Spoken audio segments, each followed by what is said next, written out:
Last month, my family held an intervention for me during Sunday dinner, accusing me of abandoning them after everything they did for me. Yesterday, they found out I was the only reason they didn't lose the house. I'm the youngest of four. Ever since my dad died, the family dynamic shifted hard. My siblings became louder, more entitled, and my mom leaned on me for everything. Rides, bills, house repairs, even babysitting their kids. I didn't complain because I knew everyone was grieving. But after 3 years, nothing changed. What did change was the mortgage situation. My mom was months behind without telling anyone. When the bank called, they said foreclosure letters had already been sent. Mom broke down. My siblings? They screamed at each other, blamed the system, blamed dad, blamed everything except themselves. I didn't want my mom losing the only home she'd ever known. So I dipped into my savings, the savings I'd built for my own apartment, and paid the overdue amount. I didn't tell anyone because I knew if I did, they'd twist it or use it as an excuse to rely on me even more. I just wanted everything stable again. Fast forward to last month's Sunday dinner. I showed up after working a long shift, and before I even sat down, my sister Lauren said, "We need to talk."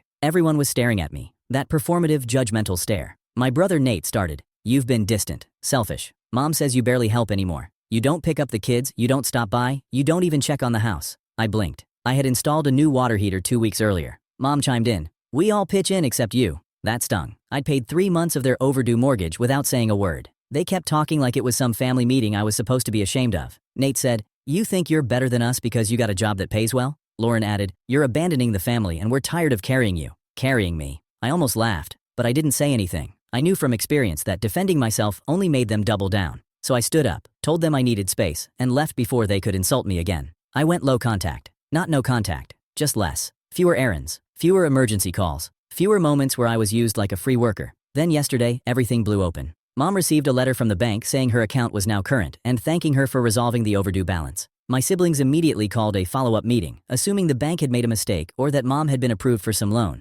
But the letter included a breakdown of payments, including the exact 3 deposits I made from my account. I wasn't even there, but I heard the aftermath from Mom later that night. Lauren cried because she had called me selfish. Nate went silent, and then stormed out. My mom asked why I hadn't told them, and she admitted something I never expected. "We all assumed the worst of you because it was easier than admitting we weren't doing enough." Hearing that hurt more than any accusation they had made. Today my siblings came to my apartment, actually knocked, calmly for once, and apologized. Not the defensive half-hearted, "sorry if you felt that way" kind, but real apologies. They told me they were embarrassed, that seeing my payments in black and white made them realize how unfair they'd been, and for the first time in years, I didn't feel like the family mule. I felt like someone they finally respected. Mom asked if she could take over the next mortgage payment herself, saying she didn't want me carrying everything anymore. And when I went home that night for dinner, nobody lectured me, nobody demanded anything. They just talked to me, like actual family. For once, the house felt peaceful, not because I saved it, but because they finally understood who had been holding it together all along. If you were in my place, would you trust them again or keep your distance?